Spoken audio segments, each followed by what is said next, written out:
أهلا بيكم في قناة قصص وروايات. قصصنا فيها حكمة وفيها دفء وبتدخل القلب على طول.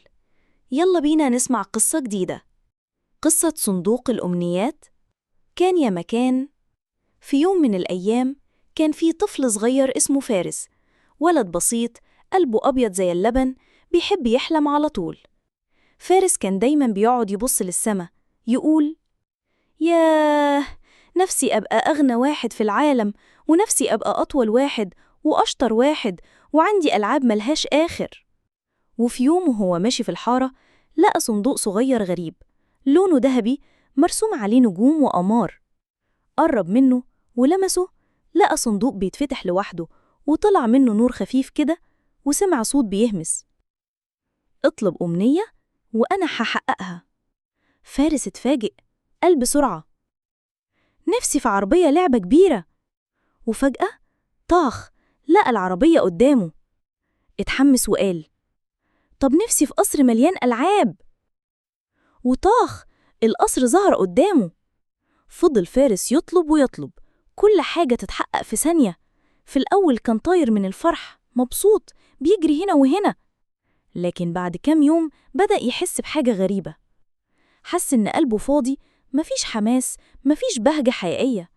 الألعاب ما بقتش تفرحه، الحاجات السهلة ما بقتش تديله نفس الشعور اللي كان بيحسه لما بيحلم ويجتهد. قعد في نص القصر وقال بحزن: هو أنا ليه مش مبسوط، مع إني كنت بحلم بكل ده؟ ووقتها افتكر لما كان بيجمع مصروفه قرش على قرش عشان يشتري لعبة صغيرة. قد إيه كان فرحان وقتها، قد إيه كان بيحس بطعم الانتصار والتعب الحلو. ساعتها فهم إن متعة الحلم مش في تحقيقه بسرعة، لكن في الطريق اللي بنمشيه، في التعب، في الصبر، في الفرحة الصغيرة اللي بتكبر خطوة خطوة. قام ومسك الصندوق وقال: شكرا يا صندوق، بس خلاص مش عايز حاجة تانية، أنا عايز أحلم وأسعى وأفرح بتعبي. وما إن قال كده، اختفى الصندوق واختفت كل الحاجات اللي تمناها، بس فضل عنده قلب مليان شغف وحب وأمل جديد. ومن يومها فارس بدأ يعيش حياته بحب، يحلم ويتعب ويحقق خطوة بخطوة.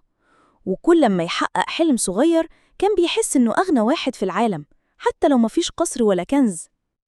الرسالة: قيمة الحلم مش في سرعة الوصول، لكن في الطريق اللي بنمشيه، وفي كل دمعة وكل ضحكة وكل لحظة تعب بنحس بيها وإحنا بنجري ورا حلمنا. لو عجبتك القصة ما تنساش تدوس لايك وتشترك في القناة وتفعل الجرس عشان يوصلك كل جديد من قصصنا. شكراً ليكم، ونشوفكم في قصة جديدة.